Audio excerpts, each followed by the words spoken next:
Did you ever listen to somebody talk about a great pitcher in baseball and they would say, wow, that guy, he's got so many incredible different pitches. Well, the truth of the matter is he probably doesn't. He's probably got 5 or 6. Fastball, curveball, slow ball, changeup pitch, et cetera, et cetera. Well, everyone knows I have a lot of different concepts, a lot of different strategies, a lot of different philosophies, a lot of different approaches, concepts, ideas, et cetera. But right now, today, here, I want to share four very powerful, very, very applicable, very universal principles I think you need to know, and then I think you need to use in your business. Watch and see.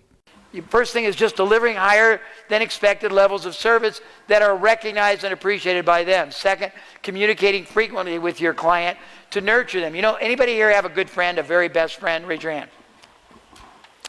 I bet you call them, text them, email them, visit with them very frequently, maybe daily, maybe weekly if they're localized, but often, right? The more frequent the communication, the richer, the closer the relationship. That should be the metaphor analogy with you and your client, although the communication can't be self-serving. It's got to be externally important. But as long as you've got things to talk about that better them, the more frequently you keep in touch, the more strategically you keep in touch, the more business they'll do, the longer they'll do it, the more people they'll tell. Increasing the conversion rate from inquiry to sale. First of all, increase your sales skills. Get trained in consultative advisory selling. Next, acquire clients at break even up front and make a profit on the back end. Very important. When you get strategic, you realize the game you're playing is not momentary, it's the end. And if you've only got one product to sell, you need a starter process. Starter process can be a way to engage people.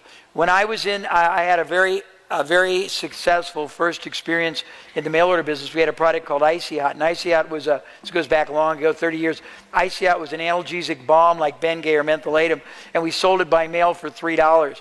And when we looked at the business, we bought an old business. It wasn't doing well, but we realized that every time somebody started using it, 50% of the people bought every month forever till they died, or somebody would come up with a cure for arthritis. Back then it sold for $3, and it cost us 45 cents to manufacture and ship out bulk rate. It's a long time ago. I'm older than most of you. And we didn't have any money, but we needed to start a relationship. So I went to 1,000 radio stations, television stations, publications, and told them if they would run our ads and our commercials when they had unsold time or space, we would let them keep all the front money, the first sale.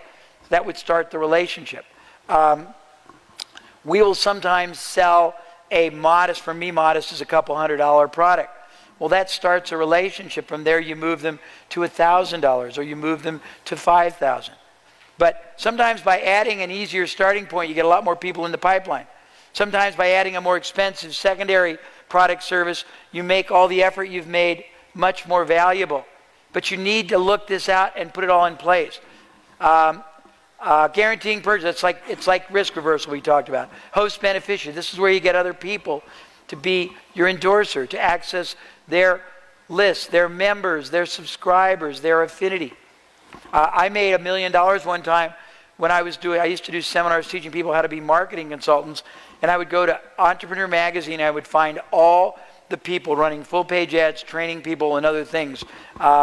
Utilities auditing, real estate tax abatement, expense reduction, and I'd get them to let me pay to go to their list of prospects who responded but didn't buy with a letter that said something like this. We were so flattered when you initially inquired about our program, and we were disappointed you didn't go forward, but obviously at that time you wanted to pursue an entrepreneurial career or a new challenge. We assumed either the timing wasn't right, our proposition wasn't right, the economics weren't right, but if you're still interested and ours isn't right, we'd like to introduce you to somebody who's got a proposition that applies to every business out there, because mine did, that lets you try it out before you could buy, because mine did, let you pay for most of it afterwards, because mine did, that lets you experience half of it before you're committed and at least get the facts. And we made $1 million by harnessing and mining their rejects. So it's thinking about who else has access to your market. Increasing the average transaction size of the sale. Improving your team's selling techniques to upsell and cross-sell. This happens when you get the strategy preeminence and realize that people, you're stealing from me if you let me buy less than I should. If you let me buy less quality, less quantity, less combinations that will give me a lesser outcome, then you have a moral obligation, and you need to have the greatest consultative selling skills to be able to convey that to me in an authoritative way.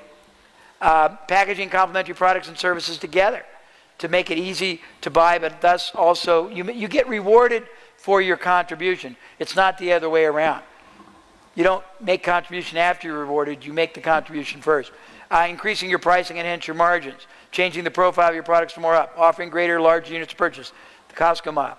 How do you increase the transaction frequency on you develop a back end? We just talked about that. You communicate more often by letter, phone, etc. You endorse other people's products to your list if they're complementary and beneficial. You do special events such as closed door, limited release, advanced knowledge. Programming clients beneficially, not manipulatively, not like Jim Jones, but at the point of sale.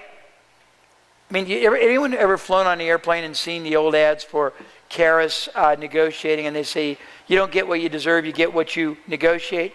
Well, you get what you ethically and honorably program. If your goal is to start a relationship where you're going to be my most trusted advisor for life, and you're going to be there for me to turn to at every interval, and you're going to communicate with me whenever you think it's necessary, and you're going to give me ideas and advice and your assessment, and you're going to want me to feel comfortable to turn to you, to listen to you, to bring people to you, and you don't say that to me, what makes you think I'm going to be perceptive enough and psychic enough to understand that? You need to program me for the outcome you want, and it's going to be in my best interest at the beginning of the relationship. Does that make sense? And it's very simplistic, but nobody does it.